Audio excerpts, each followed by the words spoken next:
I just finished Whiteboard Wednesday. And you know, I've been a little under the weather, as they say. And I got to thinking back to my early days as a woodworker. Number one, woodworking shops were noisy, dangerous, dusty environments. Plain and simple. Sawmills, noisy, dangerous, dusty environments. The owners of these shops were frugal in so much as they didn't always give you the best lighting, they always didn't give you the best ventilation, they always didn't give you the best heating. So you would bundle up, you go to work, you do what you can. But I got to thinking about the dust. Now, I'm young enough to say that most of the materials I worked with, if not solid wood, were some sort of man-made product. Plywood, particle board, MDF, plastic laminates,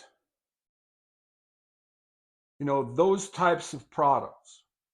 Then when I worked in the finishing room, we were still washing our hands with benzene, okay?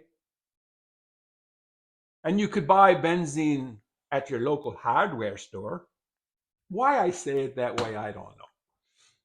I guess it's from Tommy there on this old house, you go down to your local hardware store. So I was thinking the last couple of days, I wonder, is my sensitivity between my sinuses, throat, lungs, is my sensitivity to germs and viruses partially as a result of having worked over 50 years in this industry? Now, in the early days, we were not even offered dust masks. They just, the only people who had any sort of respirator were the people who were working 8 hours a day in the finishing room. So there's that. And then we breathed in the stains and varnishes, lacquers, paints. We breathed all that in.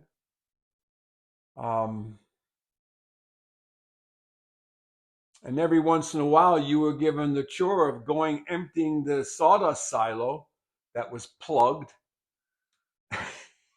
And you just get covered in sawdust. That's how I got my name, by the way, Dusty Splinters. Yeah, I was always covered in dust. So I was just wondering if that contributed to my situation.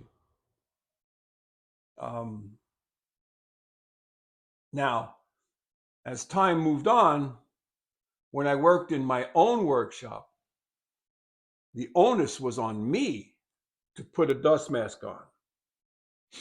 All right. And I know all of us do this. And that is, I just got to go make one cut. Oh, I just got to go do this one thing. I just got to sand this little thing. Right? Not thinking the room is filled with dust. I mean, I haven't really made a lot of dust in this shop in the last couple, 3 years, and it's all over the place. Technically, I should get up on a ladder or have extension poles for my vacuum. I should be vacuuming the walls off. It's up in the lights. And then you open the doors in the summertime and a gust of wind comes in and it blows it all over the place.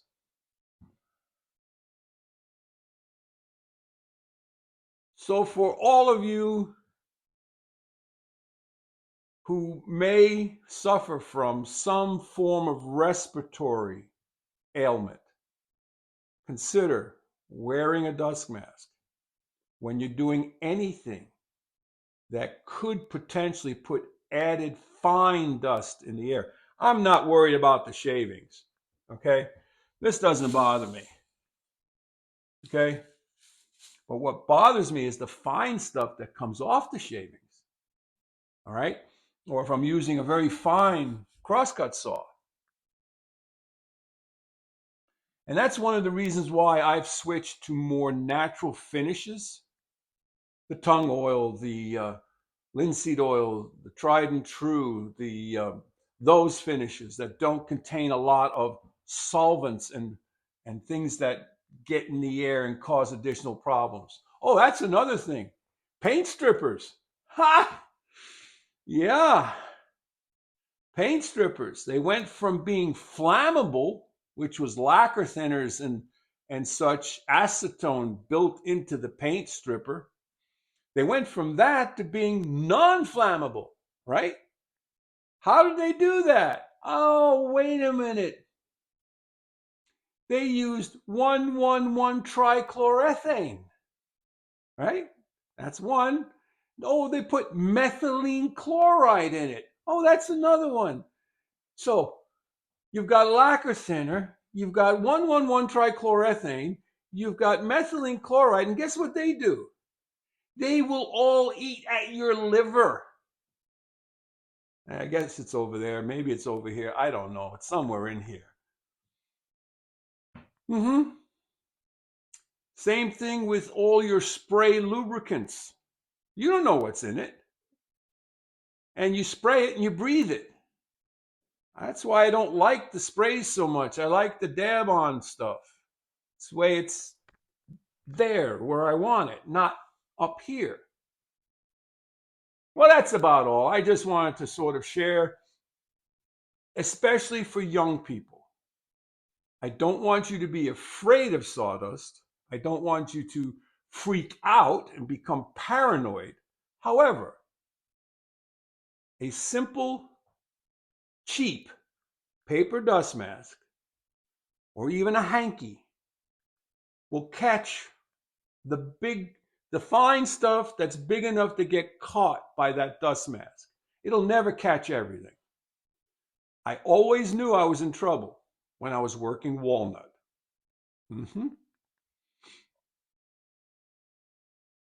You were blowing brown snot out for weeks.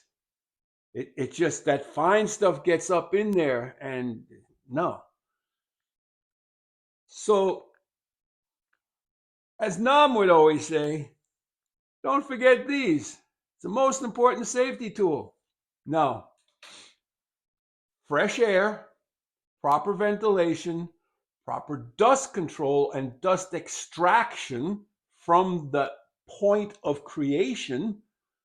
See, my table saw doesn't have a dust extractor. It has a bin, but not a dust extractor. I made a hobcobbled one for a few years, but it doesn't have one. It should.